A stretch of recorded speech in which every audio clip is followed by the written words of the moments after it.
Bonjour tout le monde et bienvenue dans cette nouvelle vidéo, toujours pour le protocole UJRP.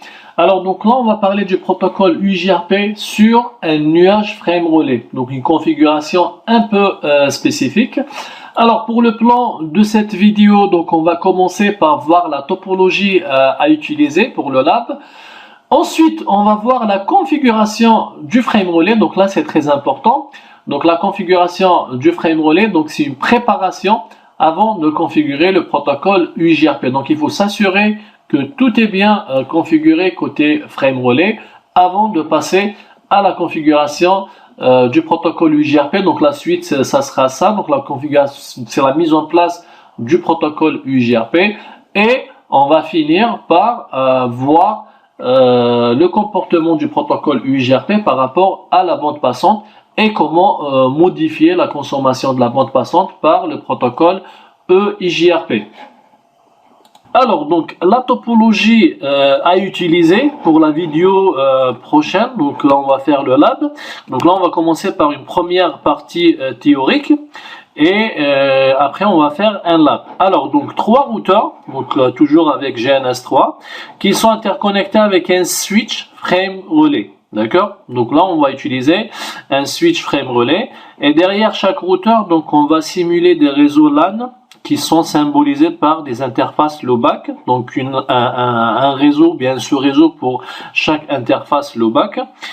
Et donc première étape, c'est de faire quoi? Donc c'est de configurer le protocole frame relais.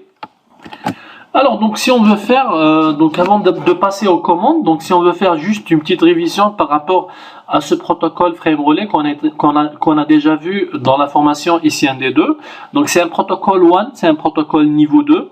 Donc l'avantage de ce protocole, c'est que avec une interface physique, je peux m'interconnecter avec plusieurs sites. D'accord? Donc l'idée ici c'est quoi? Si je veux faire du hub and spoke, par exemple, le routeur 1, donc là on a le routeur 1, on va dire c'est le HQ, ça veut dire quoi? C'est des notions qu'on a déjà vues dans les CND2, donc c'est le headquarter, c'est le site central, d'accord? Donc si on veut faire une solution hub and spoke, hub ça veut dire c'est le site central et les spoke c'est les sites distants, d'accord?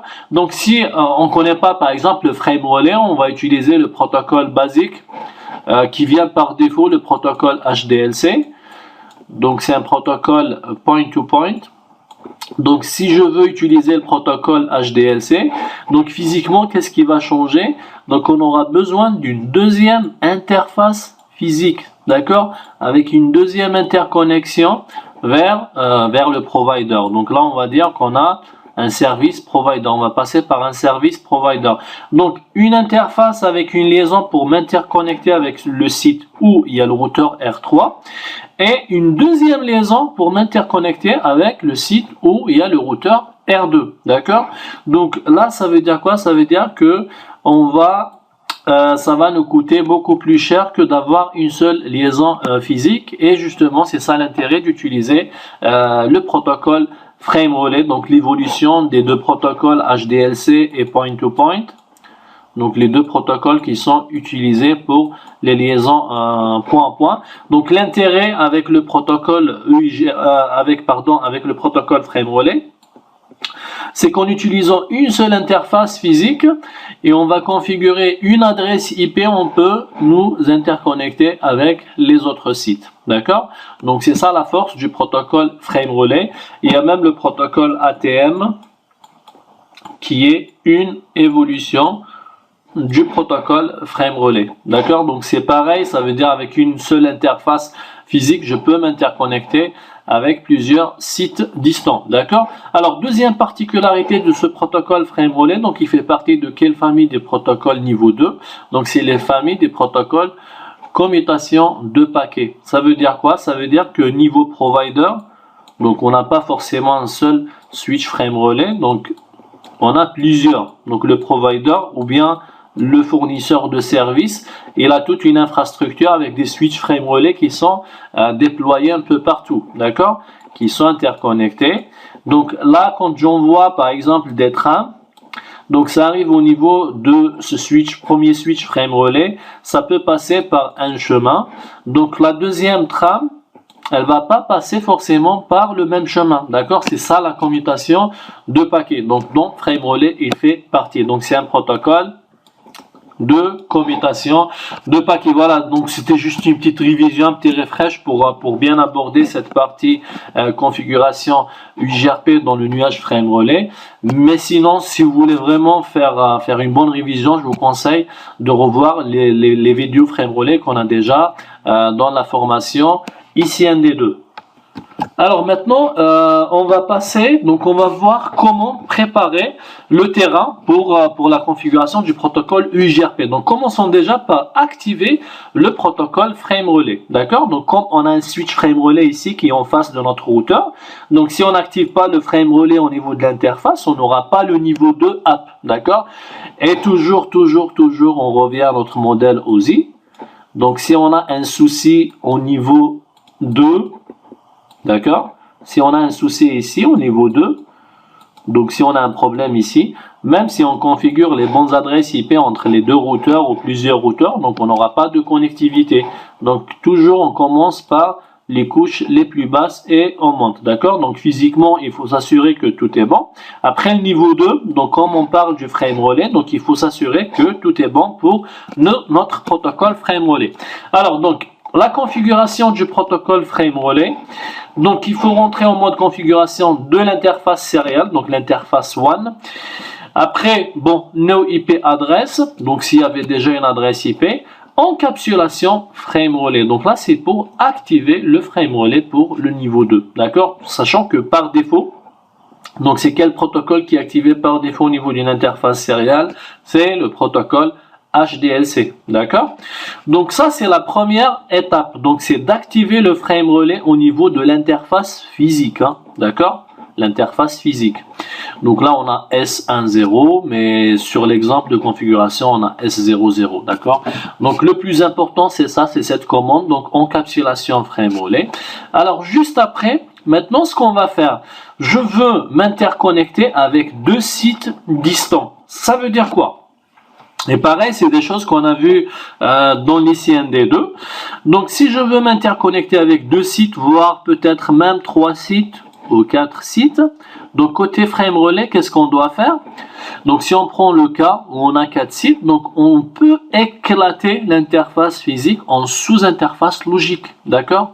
Donc, je peux créer plusieurs sous-interfaces comme je veux. Après, ça dépend ce que je veux faire comme solution. Alors, on va prendre un petit exemple. Supposons que mon besoin, par exemple, je veux faire du point à point entre le routeur R1 et ce routeur. On va dire le routeur, alors on a R2, R3. Là, je vais mettre R4. Et là, je vais mettre R5, par exemple. Donc, si je veux m'interconnecter si je veux faire une liaison, d'accord? Je veux faire une liaison point à point entre le routeur R1 et le R5. Donc, et en même temps, je veux faire du point à point entre R1, R2, R3 et R4, d'accord? Alors, je vais noter ici, je veux faire deux choses. La première chose, c'est de faire du point à point, une liaison point à point, c'est l'équivalent de prendre deux routeurs avec une liaison point à point, d'accord? C'est ce que je vais faire entre le routeur R1 et le routeur R5, d'accord? Donc là, c'est R1 et R5. Je veux faire du point à point. Deuxième chose que je veux faire, je veux faire du multipoint entre R1, R2, R3 et R4, d'accord? Donc du multipoint entre, ça c'est la deuxième solution que je veux déployer. Donc R1, R4, R5 pardon, une liaison point à point, R4, R2, R3, R4, R1, R2, R3, R4, je veux faire du multipoint. Donc là, ce que je vais faire au niveau de R1, je vais éclater mon interface physique en deux sous-interfaces logiques, d'accord? Pourquoi? Parce que pour la première solution, j'aurai besoin d'une adresse IP pour faire une liaison point à point entre le routeur entre le routeur R1 et R5, d'accord? Donc sous interface, et je vais donner une adresse IP correspondant à ce réseau point-to-point. Une deuxième sous interface logique pour laquelle, pareil, je vais donner une adresse IP qui fait partie de ce réseau que je veux créer entre les quatre routeurs, donc R1, R2, R3 et R4. D'accord? Donc c'est ça la force de ce protocole frame relais. Donc l'interconnexion, c'est comme je veux, d'accord? Et tout dépend de ce que je veux. Pareil, si je veux faire une autre liaison point-to-point avec un autre routeur, par exemple R6, donc là, pareil. Donc, qu'est-ce que je vais faire? Je vais créer une troisième sous-interface pour m'interconnecter en point-to-point avec R6. D'accord? Donc là, on peut rajouter des choses à la demande. D'accord? C'est tout dépend du besoin. Alors, donc, revenons à notre solution. Donc, nous, on veut faire quelque chose de plus simple que ça. C'est juste une interconnexion entre R1, R2 et R3 en multipoint. D'accord? Ça veut dire quoi? Ça veut dire qu'on aura besoin juste d'une sous-interface. Alors, donc, on vient d'activer le frame relais au niveau de l'interface physique. Donc, par contre, l'activation de ce protocole frame relais, c'est toujours au niveau de l'interface physique. D'accord? Au niveau de l'interface logique, on va donner l'adresse IP. Donc, commençons par cette commande. Donc, interface sérielle, c'est la même, 0/0. Point 1, d'accord? Pourquoi? Parce que je vais créer la première sous-interface. Espace multipoint. Pourquoi? Parce que je veux faire du multipoint entre R1, R2 et R3. Ça veut dire quoi? Ça veut dire que les trois interfaces vont appartenir au même réseau. D'accord? C'est pas du point à point. Donc, je vais donner une adresse IP de ce réseau, justement, que je veux utiliser pour cette liaison multipoint, qui est le 172.16.1.0. Donc, c'est le réseau /24. Donc, ça, c'est la première étape. Il faut donner une adresse IP pour cette sous-interface. Deuxième étape, là c'est très important, et ça c'est la configuration du frame relais. Pareil, c'est des choses qu'on a déjà vues. Donc frame relais map IP 172.16.1.2, et ça c'est quoi? C'est l'adresse IP du routeur R2. Donc là c'est un point 2 puisque c'est le même réseau. Là c'est un point 3, et là pour le sous-interface c'est quoi? C'est un point 1. D'accord? Donc, frame relais map IP 172.16.1.2 qui est l'adresse IP du routeur R2 101 broadcast. Alors, frame relais map, ça c'est la syntaxe de configuration. IP, ça veut dire quoi? Ça veut dire si je veux envoyer des données pour l'équipement qui a cette adresse IP, qui est le routeur R2, je dois sortir avec la trame, ou bien je dois mettre dans la trame. Pourquoi on parle de trame? Parce que c'est le niveau 2. Donc je dois mettre cette valeur. Et cette valeur c'est quoi? C'est le DLCI. C'est donc parmi les informations les plus importantes qu'on a vu pour le protocole frame relais. Donc comme on l'a dit dans l'ICND2, ça remplace un petit peu les adresses MAC. C'est pas tout à fait la même chose, mais on peut le comparer pour comprendre, d'accord? Donc l'idée ici c'est quoi? C'est que le routeur R2, donc si on veut refaire juste un petit schéma, donc on a le switch frame relais et avec les deux autres routeurs. Donc l'idée ici avec cette commande, ça veut dire quoi? Ça veut dire là on est au niveau de R1 et là on est en train de configurer au niveau du routeur R1. Ça veut dire que si une trame va sortir à destination de cette interface qui est cette adresse IP, elle doit sortir avec le DLCI 101. C'est ça la signification de cette commande, d'accord? Donc toute trame qui va vers R2 doit sortir avec ce DLCI, d'accord? Alors si j'ai une autre trame qui va vers le 172.16.1.3 qui est l'adresse IP du routeur R3, donc toute trame qui va vers R3, elle doit sortir avec quoi? Avec le DLCI 101. 102. D'accord? C'est ça la signification de ou bien l'interprétation de cette commande frame relais map IP, l'adresse IP, le numéro du DLCI. Alors, maintenant, pourquoi le mot broadcast?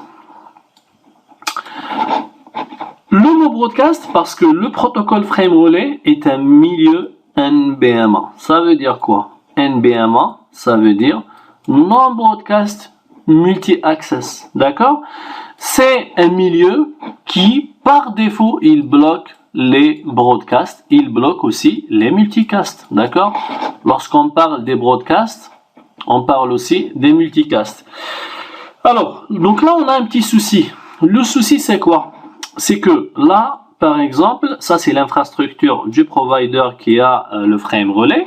Moi, j'ai des routeurs qui sont distants et qui vont passer par cette infrastructure frame relais. Moi, je sais bien que pour le protocole UIGRP, initialement, au moment où on configure le protocole UIGRP, on l'a vu dans les vidéos précédentes, la première étape, c'est quoi? C'est l'envoi de quel paquet? Les paquets Hello. Alors, question, les paquets Hello sont envoyés comment? Ils sont envoyés en multicast. D'accord? En multicast avec l'adresse multicast 224.0.0.10. D'accord? On est d'accord? C'est des choses qu'on a déjà vues. Donc, ça veut dire quoi? Si je vais configurer le UIGRP ici, automatiquement, il va envoyer des paquets Hello en multicast. Le premier switch frame relais, qu'est-ce qu'il va faire? Il va bloquer. Pourquoi? Parce que c'est le milieu NBMA, c'est un milieu qui bloque les multicasts et les broadcasts. Donc là, on a un petit souci. Alors la solution, c'est quoi? C'est de dire au frame relais, s'il vous plaît, faites-moi l'exception, essayez de faire passer les multicasts, d'accord, pour les paquets Hello. Et le but, bien sûr, c'est d'établir une relation de voisinage entre le routeur R1 et R2 et peut-être R1 et R3. Donc c'est ça le milieu NBMA par défaut. Et la commande qui permet au frame relais de bypasser le blocage des multicasts, c'est cette commande, c'est de rajouter ce mot-clé broadcast, d'accord? Donc là, c'est très important. Donc avant de configurer le protocole UIGRP, il faut s'assurer que tout est bien configuré au niveau frame relais. Donc ça, c'est la configuration au niveau du routeur R1. Maintenant, on va voir rapidement, puisque c'est la même chose au niveau de R2 et R3. Donc il faut rentrer en mode configuration au niveau de l'interface physique. Activer l'encapsulation frame relais. Donc donner une adresse IP dans le même segment, dans le même réseau. Donc pour le routeur R1, on a donné le 172.16.1.1. Donc R2, on a donné .2 et R3.3. Deux autres commandes qu'il ne faut pas oublier, qui concernent toujours le protocole frame relais. Donc frame relais map IP, ça c'est quoi? C'est l'adresse IP du routeur R1. Et 201, ça veut dire quoi? Ça veut dire, si je veux joindre le routeur qui a cette adresse IP, je dois sortir avec ce DLCI. Et bien sûr, il ne faut pas oublier le mot-clé broadcast pour laisser passer les multicasts ou bien les broadcasts. Alors pour notre cas, c'est des multicasts, d'accord? Et les broadcasts, c'est plus général que les multicasts. Ça veut dire, si on laisse passer les broadcasts, donc sûrement, il va laisser passer les multicasts. Donc frame relais map IP, ça c'est quoi? C'est l'adresse IP du routeur R3. Donc si je veux sortir à partir de R2 pour joindre R3, je dois sortir avec ce DLCI broadcast. Au niveau de R3, donc pareil, activer l'encapsulation frame relais au niveau de l'interface serial 00. Donc donner une adresse IP et configurer le frame relais. Donc avec les valeurs de DLCI. Donc ces valeurs, c'est très important de les connaître pour la configuration des switches frame relais. D'accord? Donc nous, ce qui nous intéresse, c'est ce côté. Après la suite, c'est le côté opérateur. Donc généralement, c'est l'opérateur qui nous donne les DLCI à configurer au niveau des interfaces, dans le cas où on les configure statiquement. Alors, maintenant, l'étape suivante, et c'est le but, donc c'est d'activer le protocole UIGRP sur le nuage frame relais. Donc une fois qu'on est sûr que tout est bien configuré au niveau frame relais, donc là, on peut s'assurer encore en faisant des pings, d'accord? Donc une fois qu'on a configuré le frame relais, donc on doit y avoir les PVC qui doivent être actifs, dans l'état actif. Donc une fois qu'ils sont dans l'état actif, on va faire des tests avec des pings, d'accord? À partir de R1, je ping le R2. À partir de R1, je ping le R3. À partir de R2, je ping le R3. Donc comme ça, on est sûr qu'on a une full connectivité. Donc à partir de là, on peut commencer à configurer le protocole frame relay. Le protocole UJRP, pardon. Alors, donc comme on le voit, la configuration au niveau de R1. Donc là, on va commencer par configurer le protocole UJRP. Donc on va rentrer en mode configuration global routeur UJRP 90. Ça c'est le numéro du système autonome. Donc No Auto Summarize pour désactiver la summarisation automatique. Donc déclarer les réseaux. Après on a vu plusieurs modes de configuration. Donc là, puisqu'on a désactivé la summarisation, on peut dire network 10.0.0.0 172.16.0.0 ou bien configurer avec le wildcard mask. D'accord, donc c'est pareil. Au niveau de R2, donc on va faire la même chose. Donc on va activer avec le même AS. Au niveau de R3, ça va être exactement la même chose. Donc on vient d'activer le protocole UJRP, c'est très simple puisqu'on a les mêmes réseaux, enfin on a la même classe, la classe A, c'est le 10 derrière les trois routeurs et le 172 comme réseau commun entre les trois routeurs.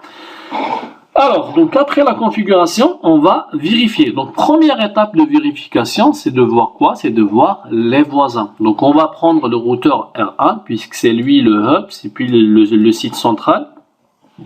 Donc, avec la commande show IP UJRP neighbor, donc qui permet de voir les voisins. Donc là, apparemment, au niveau de R1, on voit les deux, d'accord? Donc ça, c'est l'adresse IP du routeur R2 et ça, c'est l'adresse IP du routeur R3. Donc on les voit bien. Avec quelle interface de sortie? L'interface serial 0.0/0.1 qui est l'interface logique, d'accord, avec toutes les informations qu'on a déjà vues dans la vidéo précédente, d'accord, donc toutes les informations qui peuvent nous aider à faire du troubleshooting. Donc pour le moment là, le fait de voir les deux voisins, ça veut dire que tout est ok pour le routeur R1. Donc ça commence bien. Alors maintenant on va au niveau du routeur R2. Pareil, je vais faire un show IP UJRP neighbor. Donc là je vois une seule ligne. Moi, mon but, c'est de configurer le protocole UJRP et échanger les informations avec tous les routeurs. Ça veut dire quoi? Je suis censé normalement voir les deux routeurs comme voisins. Donc là, je vois un seul voisin, qui est le routeur R1. C'est l'adresse IP du routeur R1. Donc là, on commence à avoir des doutes. Peut-être qu'il y a un problème quelque part. Donc, si on revient en arrière pour vérifier la configuration, donc là, tout est bon. C'est très simple à configurer puisqu'il y a deux réseaux à configurer au niveau de chaque routeur et désactiver la summarisation. L'AS, on le voit ici, c'est le même partout. Donc, apparemment, il n'y a pas de problème au niveau configuration. Alors, on avance. On va essayer de voir c'est quoi le problème. Donc, on va au niveau toujours R1. Alors, je vais faire un show IP route. Est-ce que je vois tous les réseaux? Donc, avec D, qui est le protocole UJRP. Donc là, apparemment, pour les réseaux qui sont derrière le routeur R3, donc je vois le premier réseau, je vois le deuxième réseau, je vois le troisième réseau et je vois le quatrième réseau. Donc, au niveau de R2, les routes qui sont derrière le routeur R2, le premier réseau, les interfaces loopback. Donc, on est d'accord qu'on a 4 interfaces loopback derrière chaque routeur. Donc, pour le R3, on vient de le vérifier. Donc, il y a les 4 réseaux. Alors, pour R2, donc le premier réseau, OK. Deuxième réseau, OK. Alors, troisième réseau, OK. Et quatrième réseau, ok. Donc c'est les réseaux qu'on est censé normalement voir avec le protocole UJRP au niveau de R1. Donc si on revient juste rapidement à notre topologie, donc au niveau de R1, donc là c'est un réseau qui est directement connecté. Donc je le vois avec la lettre C, d'accord. Ça c'est pareil, c'est des réseaux qui sont directement connectés à R1. Donc normalement ce que je dois voir avec le protocole UJRP, c'est les 4 réseaux qui sont derrière R2 et les 4 réseaux qui sont derrière R3. Donc là, apparemment, tout est OK pour le routeur 1. D'accord? Alors, je vais au niveau du routeur R1. Alors, ça c'est R1. Table de routage au niveau de R1. Donc là, c'est pareil. Donc R1, il connaît tous les réseaux. Le réseau 10.1.0 qui est directement connecté. Les réseaux qui commencent par 2, 10.2 qui est derrière le routeur R2 et 10.3 qui est derrière le routeur R3. Alors maintenant, on va au niveau du routeur R2. D'accord? On va prendre un des deux routeurs. On va commencer par le R2. Je vais faire un show IP route. Alors donc ça c'est le réseau qui est directement connecté vers le WAN, vers le nuage frame relais. Donc là c'est bon, c'est un réseau qui est directement connecté. Alors tout ce qui est en D, donc là je vois le premier, le deuxième, le troisième et le quatrième. Donc là on est au niveau du R2. On voit quel réseau? Tout ce qui commence par 10.1. Donc 10.1 c'est quel réseau? C'est les réseaux qui sont derrière le routeur R1. Donc là, je suis au niveau de R2. Je vois les 4 réseaux qui sont derrière le routeur R1, mais je ne vois pas les réseaux qui sont derrière le routeur R3. D'accord? Alors, maintenant, c'est quoi le problème? Donc là, c'est un souci. Au niveau de R2, on voit juste les réseaux qui sont derrière R1. Et si on va au niveau de R3, et on va faire un show IP route, la même commande, on va voir pareil, on va voir que les réseaux qui sont connectés au routeur R1. Et on va pas voir les routes qui sont connectées au routeur R2. D'accord? Donc là, ça nous fait rappeler une notion qu'on a déjà vue pour le protocole RIP et pour les protocoles vecteur distance de manière générale. Et comme justement le protocole UJRP c'est un protocole vecteur distance, donc là on va penser directement au split horizon. Le split horizon c'est quoi? Donc c'est une fonctionnalité qui empêche le routeur de renvoyer une mise à jour de routage par l'interface sur laquelle il a reçu cette mise à jour. Ça veut dire quoi? Ça veut dire que si on revient à notre exemple, le R1, le routeur R1, il a reçu une mise à jour à partir de R2. D'accord? Et le but c'est quoi? Normalement c'est de l'envoyer à R3 pour que R3 il peut voir les 4 réseaux. C'est ça notre objectif final. Mais le problème, UJRP c'est un protocole vecteur de distance. La fonctionnalité split horizon est activée par défaut. Et l'idée c'est quoi? À la base elle est activée pour éviter les boucles. Mais là, ça nous a créé un problème, c'est qu'on ne reçoit pas les informations de routage envoyées par R2. Parce que R2 il ne peut pas envoyer directement à R3, il envoie à R1 et c'est R1 qui va transmettre à R3. Mais le problème avec le split horizon, c'est que dès que je reçois une mise à jour de routage à partir de R2, R1 il ne peut pas la renvoyer via la même interface. Il ne faut pas oublier qu'on a une seule interface physique ici. C'est vrai qu'on parle d'interface logique, mais réellement il y a une seule interface physique. Et le split horizon, qu'est-ce qu'il fait? Quand on reçoit une mise à jour ici, il ne va pas la renvoyer parce que je l'ai reçue à travers cette interface. D'accord? C'est ça le split horizon. Donc R1 ne voudra pas renvoyer les mises à jour venant de R3 ou bien de R2. D'accord? Donc si je reçois une mise à jour de R2, il ne va pas la renvoyer vers R3. Et si je reçois une mise à jour de R3, il ne va pas la renvoyer vers R2 parce que c'est la même interface qui est utilisée. D'accord? Donc, solution c'est quoi? C'est de désactiver justement cette fonctionnalité de split horizon. D'accord? Donc, par défaut, c'est une fonctionnalité intéressante parce que c'est une fonctionnalité qui permet d'éviter les boucles pour les protocoles vecteur distance. Mais pour ce cas, précisément ce cas, sur un nuage frame relais, donc le mieux c'est de supprimer ou bien désactiver cette fonctionnalité pour permettre à R1 de transmettre les informations de routage lorsqu'il reçoit des informations de routage de R2, de les transmettre à R3 et de R3 lorsqu'il va recevoir des informations de routage de R3, les transmettre à R2, d'accord? Donc c'est ça l'idée. Et ça, on peut le faire avec une commande. Donc cette commande, c'est de rentrer en mode configuration sur l'interface logique, d'accord, qu'on a créé au niveau de R1, et le désactiver avec la commande No IP Split Horizon.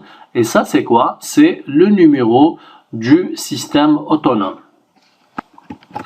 Alors maintenant, après avoir désactivé le split horizon, on va revenir au niveau du routeur R2 ou bien au niveau du routeur R3. On va faire un show IP route et là, on constate qu'il y a un changement. Donc au niveau de R2, maintenant, j'arrive à voir les routes qui viennent du routeur R3. D'accord? Donc là, je vois les réseaux. Donc je vois les 4 réseaux, les 4 interfaces, les quatre adresses réseau qui sont associées avec les interfaces low-back derrière le routeur R3. D'accord? Et pareil, si on va faire un show IP route au niveau de R3, donc on va voir tous les réseaux qui sont connectés ou bien directement connectés au routeur R2. D'accord? Donc là, on a résolu ce problème avec cette commande No IP Split Horizon. Alors, maintenant, on va penser directement à une fonctionnalité qu'on a déjà vue. Et on a fait même un lab pour ça.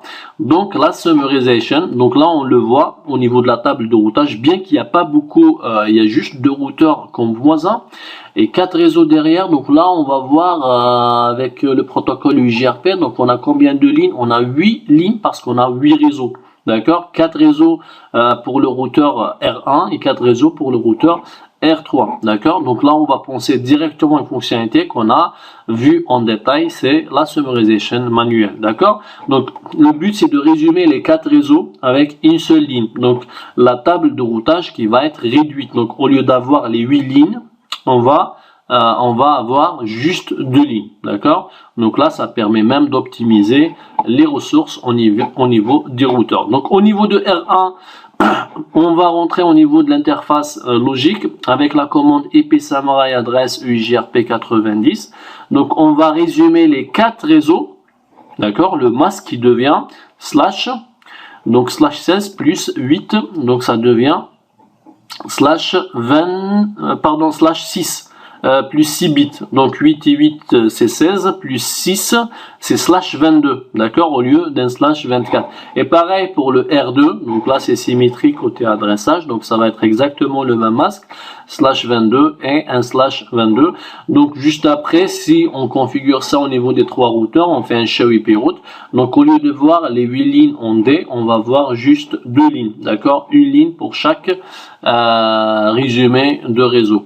Alors, maintenant, on va parler d'une fonctionnalité aussi qui est intéressante. Donc, on va voir comment augmenter l'utilisation de la bande passante pour le protocole EIGRP. Donc, si la bande passante du réseau frame relais est faible, ça peut causer des problèmes. Pourquoi? Parce que par défaut, le protocole UJRP n'utilise au maximum, il utilise 50% de la bande passante du lien pour envoyer les messages de mise à jour de routage. Donc, que ce soit pour les paquets low, les queries, les replies, les updates ou bien les accusés de réception. D'accord? Donc, en plus, il divise cette bande passante par le nombre de voisins sur le lien. Ça veut dire, si on revient à notre exemple, donc là, le routeur, comme il a 2 voisins, ça veut dire s'il y a une bande passante, on va dire par exemple de 2 mégas ici, 2 mégas. Donc par défaut, il va prendre 1 méga et il va diviser ce 1 méga sur les 2, comme il a deux voisins, ça veut dire qu'il va diviser le 1 méga sur 2. D'accord, 500 kg pour le premier et 500 kg pour le deuxième. Donc là, le problème, c'est que on risque d'avoir une bande passante qui n'est pas suffisante pour le fonctionnement normal du protocole UIGRP. D'accord? Donc là, on va penser à augmenter la bande passante. Donc R1 par exemple ici, si on parle de 25%, donc ça veut dire que 2 mégas, donc les 2 mégas, si on fait 25% des 2 mégas, donc c'est combien? C'est 500 kg. Ça veut dire qu'il utilisera 500 kg pour R2 et 500 kg pour R3. D'accord?